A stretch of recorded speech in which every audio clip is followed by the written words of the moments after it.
And welcome to Fermion classes. और कल हम लोगों ने पढ़ा था टेंशन के बारे में और हम लोगों ने देखा था आइडियल स्ट्रिंग की 3 प्रॉपर्टीज। तो आइडियल स्ट्रिंग की हम लोगों ने प्रॉपर्टीज में देखा था कि जो भी आइडियल स्ट्रिंग होगी वो स्ट्रिंग मासलेस होगी, उसमें कोई मास नहीं होगा, वो इनएक्सटेंसिबल होगी, आई मीन वो उसका लेंथ जो होगा वो कांस्टेंट होगा, चेंज नहीं होगा, और उसका सरफेस स्मूथ होगा, मींस फ्रिक्शन नहीं होगा। इसमें आपको थोड़े रसेस दिख रहे हैं, इस स्ट्रिंग को नहीं, इमेजिन करिए एक आइडियल स्ट्रिंग को। ओके, अब हम लोग अगर देखें तो उस एजम्पशन हम लोग आइडियल बिहेवियर ले क्यों रहे हैं, तो हम लोग के आइडियल बिहेवियर लेने से क्या फायदा होने वाला है कि अगर हम लोग आइडियल स्ट्रिंग लेंगे और वो अगर मासलेस रहेगी, तो अगर मासलेस रहेगी तो उसमें जो भी नेट फोर्स होगा वो तो जीरो होगा, क्योंकि भाई उसमें तो कहीं पे कोई मास है नहीं। जो भी मास लग रहा होगा तो नीचे लग रहा होगा और उसका टेंशन फोर्स ऊपर लग रहा होगा, तो नेट फोर्स क्या हो रहा होगा, जीरो हो रहा होगा। और क्या फायदा होगा, we can't apply force at only one end of the string. भाई अब मासलेस है तो उससे क्या फायदा होगा, सिर्फ हम एक जगह फोर्स नहीं लगा पाएंगे, इधर लगाएंगे तो ये बिल्कुल नीचे चला जाएगा, और ऊपर लगाया जाएंगे तो ऊपर सिर्फ फोर्स लगाएंगे तो सिर्फ ऊपर चला जाएगा, क्योंकि बिकॉज ये मासलेस है, इसका तो खुद का कोई स्ट्रिंग का मास है नहीं कि जो इसको बैलेंस कर ले। तो इसका ये फायदा होने वाला है कि हम लोग मतलब दोनों साइड मास लगाने पड़ेंगे इक्वल। तीसरा क्या है इसका एजम्पशन से फायदा कि since a string has no energy so it can't do any network. अब भाई स्ट्रिंग की अपनी खुद की कोई एनर्जी तो है नहीं, तो ये इसका खुद का वर्क भी क्या होगा, जीरो होगा। ठीक है, F1 इक्वल टू F2, जितना फोर्स इधर से लग रहा होगा उतना ही फोर्स उधर से लग रहा होगा, टेंशन फोर्स, और इधर से उतना ही ग्रेविटेशनल फोर्स। ठीक है, और magnitude of the tension force through out a length of the string is constant. Tension force का क्या होगा कि इस आइडियल स्ट्रिंग में टेंशन फोर्स हर जगह सेम होगी। अगर यहाँ पे भी टी लग रहा है तो यहाँ पे भी टी लग रहा होगा, यहाँ पे भी टी ही लग रहा होगा, यहाँ पे भी टी ही लग रहा होगा, अलग अलग नहीं लग रहा होगा। हाँ, आगे हम लोग पढ़ेंगे जहाँ पे स्ट्रिंग की भी कुछ स्ट्रिंग का भी कुछ मास होगा, ऐसे भी क्वेश्चन लगाएंगे। ऐसा नहीं है कि हम लोग सारे क्वेश्चन आइडियली के करेंगे, बट अभी हम लोग आइडियल स्ट्रिंग की बात कर रहे हैं, इसलिए मैंने आइडियल स्ट्रिंग की सारी प्रॉपर्टीज बता दी। ठीक है, ओके, थोड़ा सा वीडियो पॉज करता हूं तो आप लोग को टाइम कम लगेगा।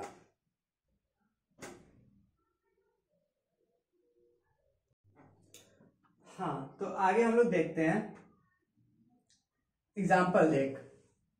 मान लिया हमारी स्ट्रिंग है, उसमें एक फोर्स इधर से लग रहा है, दूसरा फोर्स इधर से लग रहा है F1, और एक फोर्स इधर से लग रहा है। हम लोग अपनी स्ट्रिंग को 3 पार्ट्स में फोर्स दे रहे हैं। एक को लेट इट बी, ये हमारी स्ट्रिंग है, और एक फोर्स इधर की ओर कोई खींच रहा है, एक इधर से खींच रहा है, बीच में खींच रहा है, और एक इसी स्ट्रिंग को कोई इस साइड को खींच रहा है।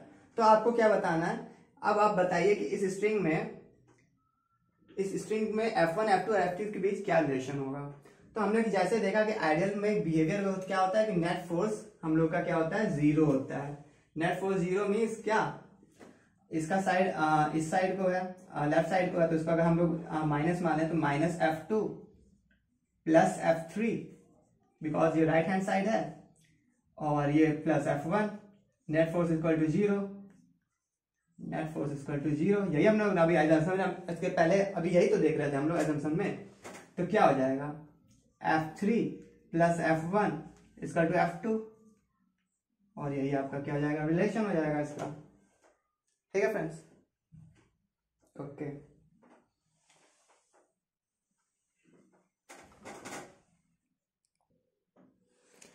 अब हम लोग इसके अगले प्रॉपर्टीज की बात करते हैं। जो हम लोग आइडियल स्ट्रिंग की बात किए थे कि वो क्या रहेगा, कांस्टेंट लेंथ का, मतलब कि इनएक्सटेंसिबल रहेगा। तो इसकी क्या खासियत होगी, इससे एक खासियत होगी कि हाँ, अगर हम लोग 2 मास लगाएंगे और ये कांस्टेंट लेंथ का है, तो अगर हम लोग कोई फोर्स लगाएंगे और यहाँ पे एक कोई मास B है और ये मास A है, तो हम लोग का जब भी हम लोग जब इसको खींचेंगे, एक फोर्स लगाएंगे, तो एक ट्रेन की तरह जाएगा, दोनों मास एक ट्रेन की तरह जाएंगे, ट्रेन के डिब्बों की तरह, क्योंकि भाई क्या कहते हैं, ये कांस्टेंट लेंथ का है और इसमें कांस्टेंट फोर्स भी लग रहा होगा, और ये अलग अलग कोई टेंशन, अलग अलग हर जगह सेम टेंशन होगा, तो कोई अलग अलग जो भी फोर्स यहाँ लग रहा होगा वही सेम फोर्स यहाँ लग रहा होगा।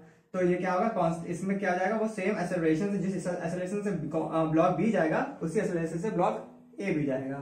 तो क्या हो जाएगा, इसका एक्सेलरेशन और इसका एक्सेलरेशन सेम होगा, इसकी वेलोसिटी और इसकी वेलोसिटी भी क्या हो जाएगी, इसकी वजह से सेम हो जाएगी। तो इससे क्या फायदा होगा, इससे आगे हम लोग रिलेशन निकालेंगे एक्सेलरेशन और वेलोसिटी का, तो हम लोग को इस प्रॉपर्टी से ये फायदा हो जाएगा। ठीक है, अब आगे बढ़ते हैं। टेंशन की एक और खासियत ये होती है कि जो भी टेंशन फोर्स लग रहा होता है, वो टेंशन फोर्स क्या लग रहा होता है, वो बॉडी से स्ट्रिंग की तरफ लग रहा होता है। अगर ये बॉडी है तो बॉडी से स्ट्रिंग क्यों लग रहा होगा, हम लोग की बॉडी से टेंशन फोर्स जहां पे भी अटैच होगा, टेंशन फोर्स जहां भी अटैच होगा वो बॉडी से, मान लो मास एम का, वो हमेशा बॉडी से क्या लग रहा होगा, बॉडी से स्ट्रिंग क्यों लग रहा होगा वो टेंशन। ठीक है, इस बात का भी आप लोग ध्यान रखिएगा। ठीक है, अब स्मूथ सरफेस होने का क्या फायदा है, स्मूथ सरफेस होने का हम लोग ने फायदा बताया है कि स्मूथ सरफेस होने से ये फायदा है कि जो भी हम लोग का टेंशन है वो हर जगह क्या लगेगा, इक्वल लग रहा होगा। ठीक है फ्रेंड, ओके। अब हम लोग पुली की बात कर लेते हैं। पुली की बात हम लोगों ने लास्ट टाइम किया था। पुलिस जो वेल में लगी रहती हैं, ठीक है, पुली हुआ, डिस्क हुआ। पुली और डिस्क में क्या अंतर है, पुली का क्या होता है, पुली का एक विड्थ होता है, पुली की क्या होती है, विड्थ होती है, लेकिन डिस्क क्या होता है, प्लेन होता है, उसकी विड्थ 0 होती है लगभग। ठीक है, ये आपका पुली और डिस्क हो गया। ठीक है फ्रेंड्स, अब आइडियल पुली की अगर बात कर लें तो आइडियल पुली की ये खासियत रहेगी कि आइडियल पुली जो होगा वो फ्रिक्शनलेस होगा। उसमें हम लोग अगर आइडियल पुली लेंगे और उसमें कोई भी स्ट्रिंग लगा देंगे तो इसमें क्या फ्रिक्शन हम लोग क्या होगा, हम लोग फ्रिक्शन फोर्स 0 होगा। ठीक है, फ्रिक्शन फोर्स 0 होगा। ये आपके किसकी प्रॉपर्टी हो गई, आइडियल पुली की हो गई। ठीक है, ये आपकी आइडियल पुली की प्रॉपर्टी हो गई। ठीक है, अब हम लोग थोड़ा सा आगे बढ़ते हैं और एक क्वेश्चन लगाते हैं। ओके, हम लोगों ने अभी तक क्या सीखा, हम लोगों ने सीखा आइडियल पुली क्या होता है और आइडियल स्ट्रिंग क्या होता है। अब इन दोनों का इस्तेमाल करके हम लोग एक सिस्टम बनाते हैं और फिर देखते हैं कि उससे क्या रिजल्ट निकलता है। तो मान लीजिए हम लोग का ये एक क्या है, हाँ, हम लोग का एक सरफेस है। ठीक है, और जिसमें कि एक पुली लगी हुई है, एक स्ट्रिंग है और उसमें एक पुली लगी हुई है। ठीक है, और यहां से एक मास लगा हुआ है m1 और ये गया यहां से कुछ ऐसा, और यहाँ पे हमने लगा दी एक दूसरी पुली, कुछ ऐसे पुली लगा दी। ठीक है, यहाँ पे हम लोगों ने एक पुली लगा दी। ठीक है, और एक पुली हम लोगों ने यहाँ पे लगा दी। ठीक है फ्रेंड्स, ये पुली कुछ ऐसे लग गई और ये ऊपर से अटैच है लाइक दिस एंड दिस। मास इसका मान लेते हैं m1 ही। ठीक है, अब हम लोग देखते हैं आइडियल पुली होने के इसके में खासियत क्या आई। अब तो इसमें ना कोई फ्रिक्शन लग रहा है, हर जगह टेंशन भी सेम है, नेट फोर्स भी क्या है, 0 है। तो सिस्टम क्या होगा, मूव नहीं करेगा, ये सिस्टम क्या हो जाएगा, इक्विलिब्रियम में। ठीक है, ओके। मतलब आइडियल स्ट्रिंग जितनी भी पुली से चली जाएं, आइडियल पुली से आइडियल स्ट्रिंग जितनी भी पुली से चली जाएं, उसका एक्सेलरेशन क्या होगा, हर जगह सेम होगा और हर जगह टेंशन भी सेम होगा। हाँ, इसकी ये खासियत है, जो पुली है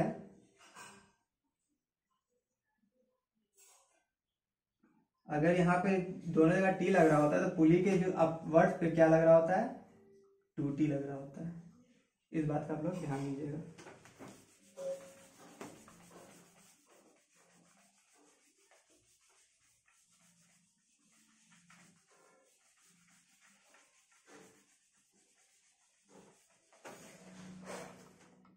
अब हम लोग फ्री बॉडी डायग्राम बनाना सीखते हैं स्ट्रिंग का मासेस के साथ।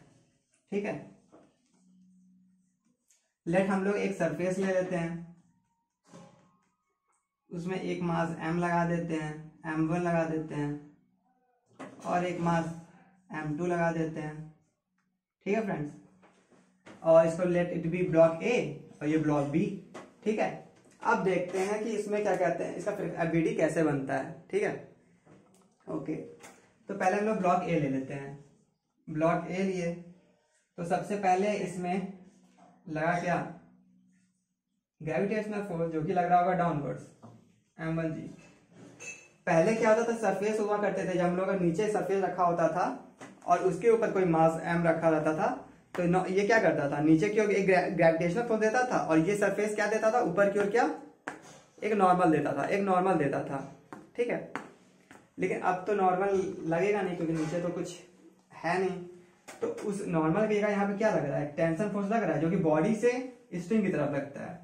तो यहाँ पे लग रहा होगा टेंशन समथिंग T1। ठीक है, T1 लग गया, m1g लग गया, दो फोर्सेस लग गए, ब्लॉक ए का हो गया। ठीक है, अब T1 लग गया, लेकिन एक स्ट्रिंग और है ना यहाँ पे, सिर्फ एक स्ट्रिंग तो है नहीं, इस बात का ध्यान रखिएगा, एक स्ट्रिंग नीचे भी तो है, ये भी स्ट्रिंग तो एक टेंशन लगा रहा होगा, अपनी ओर खींच रहा होगा, ये मास भी तो अपनी ओर खींच रहा होगा, इस मास m1 को। ये एक मास m1 है और एक मास m2 ये है।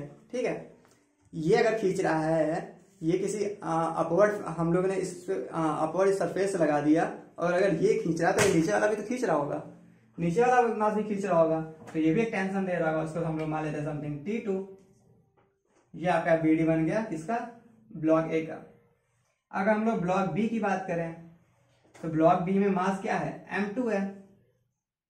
भाई मास तो m2 ही है ना इसमें, क्यों दोस्तों, और इसमें लग रहा होगा ग्रेविटेशनल फोर्स, जो कि होगा क्या, m2g, और सेम इक्वल फोर्स लग रहा होगा टेंशन, जो T2 नीचे क्यों लग रहा होगा, वही सेम स्ट्रिंग का मास से स्ट्रिंग की ओर एक फोर्स T2 लग रहा होगा अपवर्ड्स।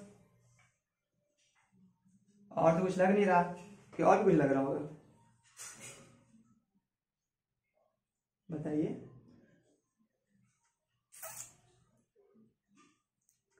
गलत है, यही तो गलती हो जाती है बच्चों।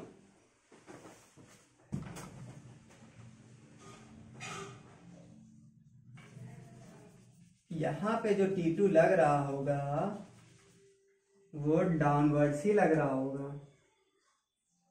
ठीक है फ्रेंड्स, क्योंकि ये टेंशन, ये कोई नॉर्मल फोर्स तो है नहीं कि इसके अपोजिट लग रहा होगा, इक्वल एंड अपोजिट, ये टेंशन है जिसकी वजह से मास m1 ये m2 को नीचे खींच रहा है और उसकी वजह से वो T2 नीचे आ रहा है, तो इसीलिए यहाँ पे T2 ही लगेगा। ठीक है, अब हम लोग अगला क्वेश्चन करते हैं। अभी बच्चों आप बीडी बनाना सीख लो धीरे धीरे, फिर अच्छे अच्छे क्वेश्चन में न्यूमेरिकल्स भी लगाएंगे। आप बीडी पहले बनाओ, धीरे धीरे बढ़ेंगे, एक एक पॉइंट पहले स्ट्रिंग की, फिर पुलिस की, फिर धीरे धीरे आगे बढ़ते बढ़ते बढ़ते हम लोग आगे आएंगे। मान लीजिए अब हम लोग का किसी इंक्लाइन पे रखा हुआ है। ठीक है, ये हम लोग का कोई इंक्लाइंड है और लेट इट बी, यहाँ पे हम लोग का कोई सरफेस है, वहां से मास क्या है, m1 रखा हुआ है, m1 रखा हुआ है, नीचे क्या है, m2 रखा हुआ है। ठीक है, let it be block A, let it be block B. ठीक है, अब भाई इसका एफबीडी कैसे बनेगा। ठीक है, अब ये इसका एफबीडी हम लोग देखते हैं कैसे बनेगा। तो अगर हम लोग ब्लॉक ए की बात करें तो ब्लॉक ए को अगर हम लोग बनाएं समथिंग किसी एंगल पे जिसका मास m1 है, तो सबसे पहले इसमें क्या लग रहा होगा, एक m1g लग रहा होगा नीचे की ओर, जो कि ग्रेविटेशनल फोर्स होगा। अब क्या, अब यहाँ पे एक सरफेस भी आ गया, एक सरफेस भी आ गया। अब सरफेस क्या लगाता है, अपने परपेंडिकुलर क्या लगाता है, नॉर्मल रिएक्शन फोर्स लगाता है, जो कि क्या हमेशा सरफेस के परपेंडिकुलर होता है। तो एक लग गया सरफेस के परपेंडिकुलर नॉर्मल फोर्स। अब क्या है, इस मास से स्ट्रिंग की ओर एक टेंशन जा रहा होगा, इस मास m1 से स्ट्रिंग की ओर टेंशन T1 जा रहा होगा, तो ये लग गया समथिंग T। अब इस m1 से भी m2 की ओर एक T1 जा रहा होगा टेंशन, ये लग गया क्या, T1। ये बीडी बन गया ब्लॉक ए का। अब हम लोग ब्लॉक बी की बात करते हैं। ब्लॉक बी समथिंग m2 है, M2 में भी सबसे पहले एक ग्रेविटेशनल फोर्स लग रहा हो, क्या होगा, M2G होगा, एक नॉर्मल रिएक्शन फोर्स N1। अब जितना T इधर क्यों लग रहा है वही T अपनी ओर खींच रहा होगा, दैट इज T1। और सो ये बन गया क्या, फ्री बॉडी डायग्राम हम लोग का। ठीक है फ्रेंड्स, इसका स्क्रीनशॉट ले लीजिए।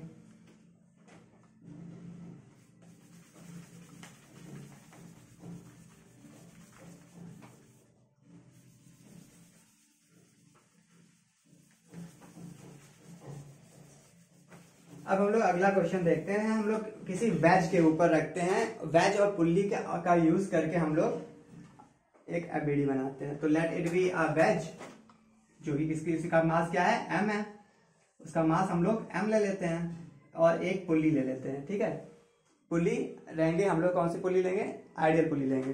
ठीक है, और जो कि यहां से मान लीजिए कहीं से अटैच है, ये हम लोग की पुल्ली हो गई। ओके, गलत बना दिया थोड़ा सा मैंने।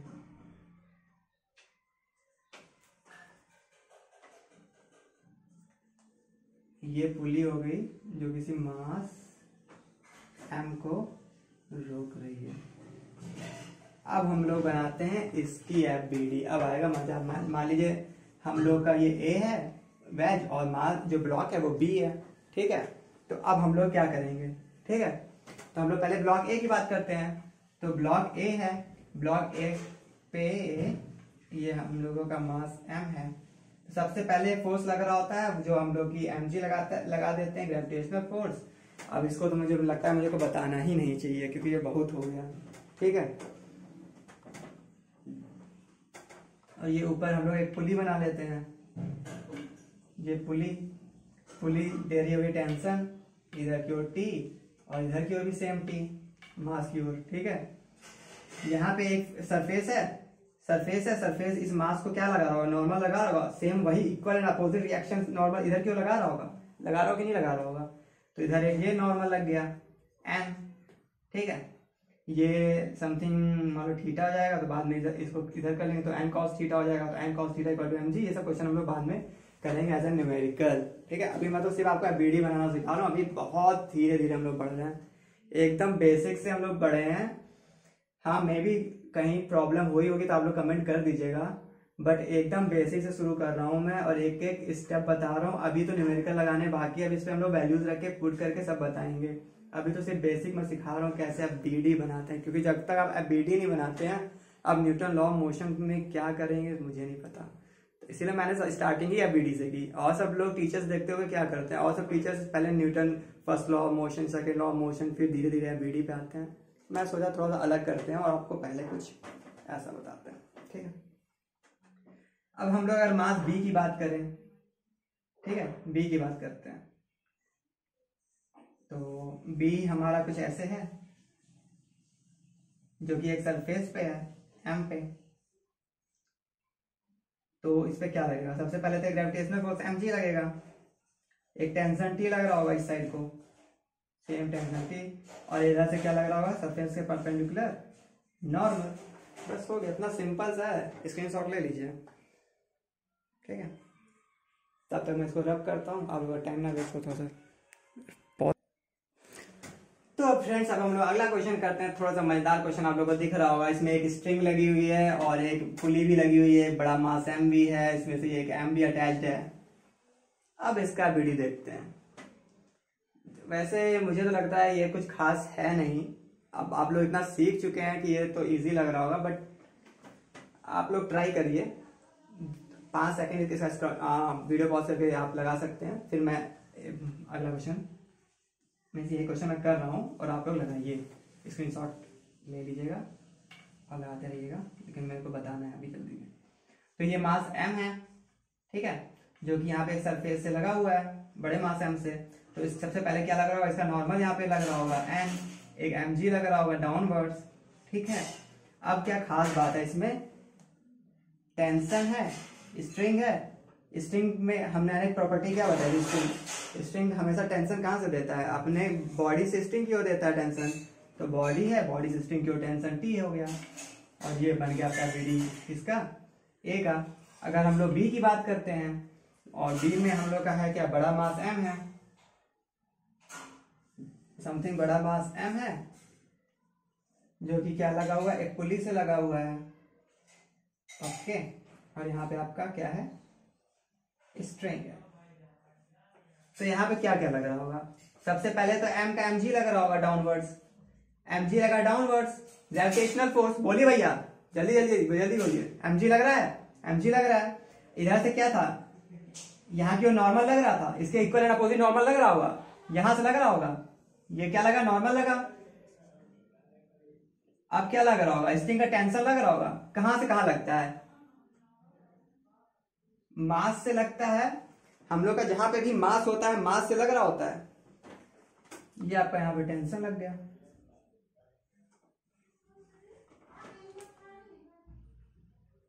ठीक,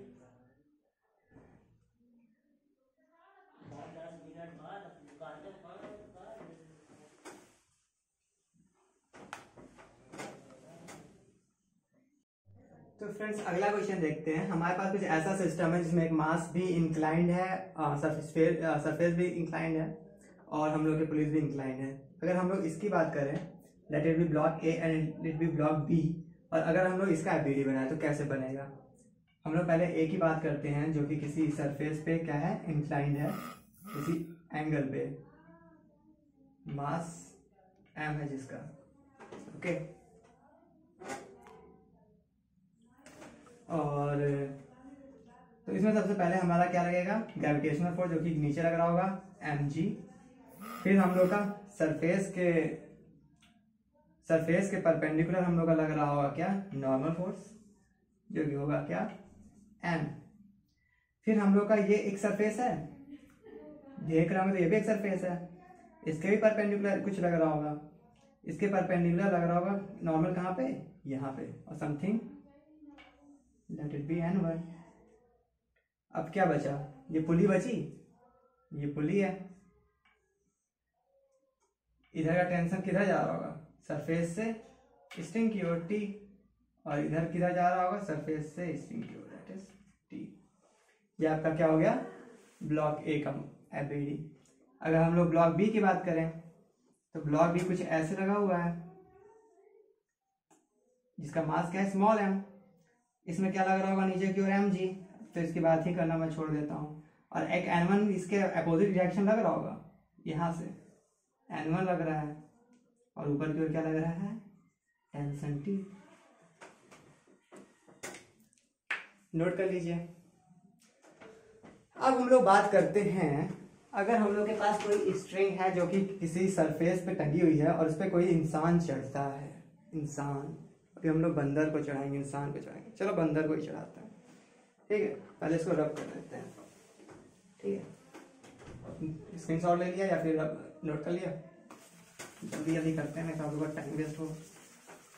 अच्छा जाके ओके, थोड़ा सा बोर्ड की प्रॉब्लम आ रही है, मैं भी कंजूसी कर रहा हूँ कुछ दिन, बट अभी नहीं करूँगा। बीटेक वाले हम लोग तो थोड़ा बहुत तो जुगाड़ सिस्टम हम लोग करते हैं। मान लो हम लोग के पास कोई सरफेस है, और हम लोग के पास कोई स्ट्रिंग है जिसकी कैपेसिटी 200 न्यूटन की है। ठीक है, 200 न्यूटन की है, और उसमें कोई बंदर है, चढ़ रहा है, बंदर, उसकी पूंछ भी है, और क्या है, पैर भी है, हाथ भी है, और ये कुछ ऐसे स्ट्रिंग है, और उस पर बंदर क्या है, चढ़ रहा है। ठीक है, और इस स्ट्रिंग की कैपेसिटी क्या है, 200 न्यूटन तक ये क्या कहता है, क्या कर सकता है, अपने ऊपर बल को एग्जिस्ट कर सकता है। मतलब आप बताइए कि ये किस एक्सेलरेशन से चले कि रस्सी टूटे ना। ठीक है, तो हम लोग ये क्वेश्चन कैसे करेंगे। ठीक है, हम लोग जानते हैं कि जो भी पूरा एफ नेट होता है, वो एफ नेट क्या होता है, मास इंटू एक्सेलरेशन होता है, मास इंटू एक्सेलरेशन होता है, एफ इंटू ए। ठीक है, मास इंटू एक्सेलरेशन होता है। अब यहाँ पे क्या लग रहा होगा, एफ नेट, आप लोग बताइए, जल्दी बताइए, जल्दी बताइए। एक ऊपर की ओर टी लग रहा होगा, जो कि मैक्सिमम टी हम लोग को पता है, टी मैक्स हम लोग का कितना है, 200 न्यूटन तक है। हम लोग 200 न्यूटन तक टेंशन दे सकते हैं इस स्ट्रिंग को।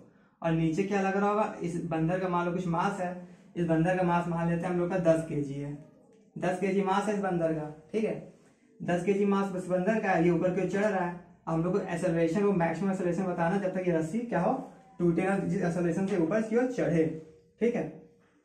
तो मास m है, तो नीचे क्या लग रहा होगा, mg लग रहा होगा। तो एफ नेट क्या हो जाएगा, T max minus M G equal to M into A max, जिससे रस्सी क्या हो, टूटे ना। टी मैक्स हम लोग को पता है कि टोटल 200 न्यूटन तक हम लोग अगर चढ़ेंगे और तो ये रस्सी टूटेगी नहीं। एम हमें पता है, एम हम लोग के बंदर का कितना है, 10 है, और ग्रेविटेशनल फोर्स हम लोग को पता है 10 होता है, 10 मीटर पर सेकेंड स्क्वायर। यहाँ पे भी 10 होगा और हम लोग को ए मैक्स निकालना है। तो कितना हो जाएगा, 200 minus 100 equal to 10 into A max. तो यहाँ से ए मैक्स की वैल्यू क्या आ जाएगी, 200 माइनस 100 हो जाएगा अपॉन 10 हो जाएगा इक्वल टू 10 मीटर पर सेकेंड स्क्वायर एक्सेलरेशन। तो हम लोग का बंदर 10 मीटर पर सेकेंड स्क्वायर से अगर थोड़ा सा भी ज्यादा 10.1 मीटर पर सेकेंड स्क्वायर भी चलेगा तो ये क्या होगा, ये रस्सी क्या हो जाएगी, टूट जाएगी। ये रस्सी, ये स्ट्रिंग क्या हो जाएगी, ब्रेक कर जाएगी, ठीक है। ये आपका हो गया। अगर अब मान लीजिए हम लोग इसमें क्या करते हैं, थोड़ा सा चेंज करते हैं। अब हम लोग कहते हैं कि जो भी हम लोग का स्ट्रिंग है, स्ट्रिंग की जो मैक्सिमम कैपेसिटी है एग्जिस्ट करने की, मतलब क्या कहते हैं, फोर्स को, वो हम लोग मान लेते हैं 90 न्यूटन है। आप बताइए कि कितना मैक्सिमम एक्सेलरेशन होगा, जल्दी बताइए। मास 10 kg ही है, बताइए। अरे भाई अब तो कुछ होगा ही नहीं ना। अब तो यार देख रहे हो 10 है, 10 इंटू 10 कर दो 100 हो जाएगा भाई। 10 इंटू 10 कर दो, 10 इंटू 10 तो मास ही है, और क्या कहते हैं ग्रेविटेशन, तुम 10 कर दो तो 100 हो जाएगा। यार 100 न्यूटन तो कभी भी तुम्हारा 10 न्यूटन से ज्यादा ही होगा, तुरंत रस्सी टूट जाएगी। तुमको एक्सेलरेशन लगाएंगे, तुम जैसे वो बंदर रस्सी पकड़ेगा वैसी रस्सी टूट जाएगी, समझ रहे हो। तो यार इसमें तो दिमाग ही नहीं लगाना था, तुरंत बताना था कि ये क्या करेगा, इट डजंट एग्जिस्ट, और मतलब rope will be, string will break easily as quick as possible। Mean जैसे ही वो बंदर चढ़ेगा वैसे ही क्या होगा, स्ट्रिंग टूट जाएगी, ठीक है। अब हम लोग बात करते हैं उस स्ट्रिंग की जिसमें मास हो, ठीक है। उस स्ट्रिंग की बात करते हैं जिसमें मास हो।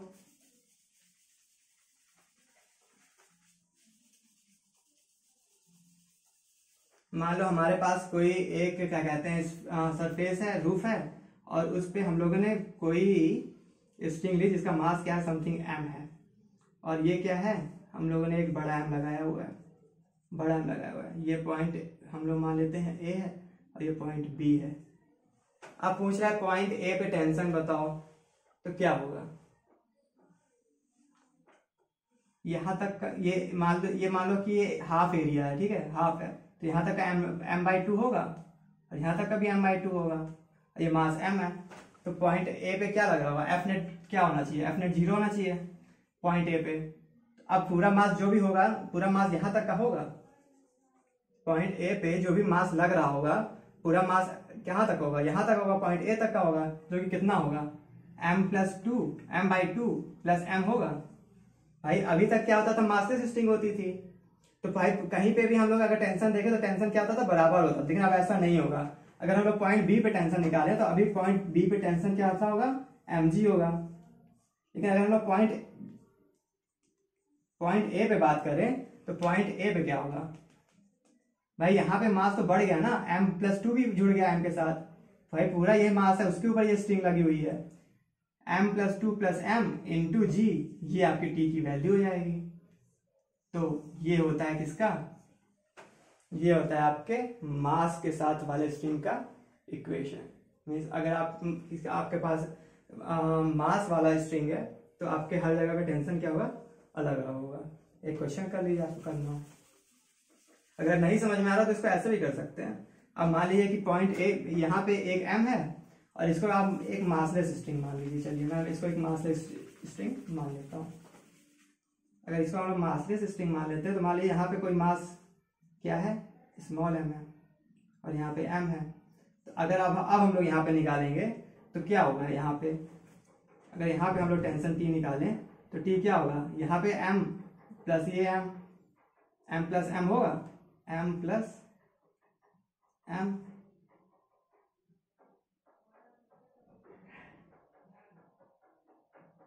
यहाँ तक का मास m/2 था, sorry friends, m/2 plus m और इंटू जी, क्या को T होगा तो यही आएगा। ओके, ना हम लोग क्वेश्चन सॉल्व करते हैं।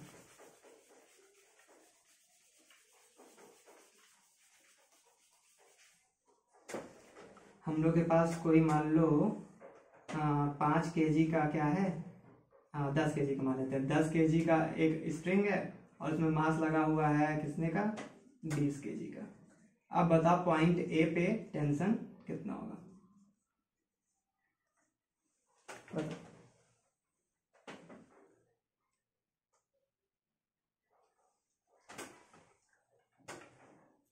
ये यहाँ अगर इसको लोग देखें तो यहाँ से यहाँ तक ये 5 kg होगा, यहाँ तक का, यहाँ तक का 5 kg होगा।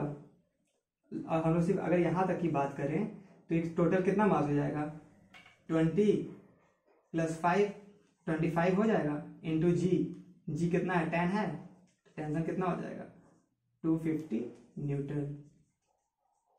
ये आपका आंसर। ओके फ्रेंड्स, तो आज हम लोगों ने देखा पूरा टेंशन स्ट्रिंग, आइडियल पुली, उसके क्वेश्चंस किए। कल अब हम लोग देखेंगे equilibrium at a point mass और कुछ ऐसे ही पुलीज और मासेस के क्वेश्चन करेंगे। तब तक के लिए थैंक्स, कल फिर मिलेंगे इसी समय।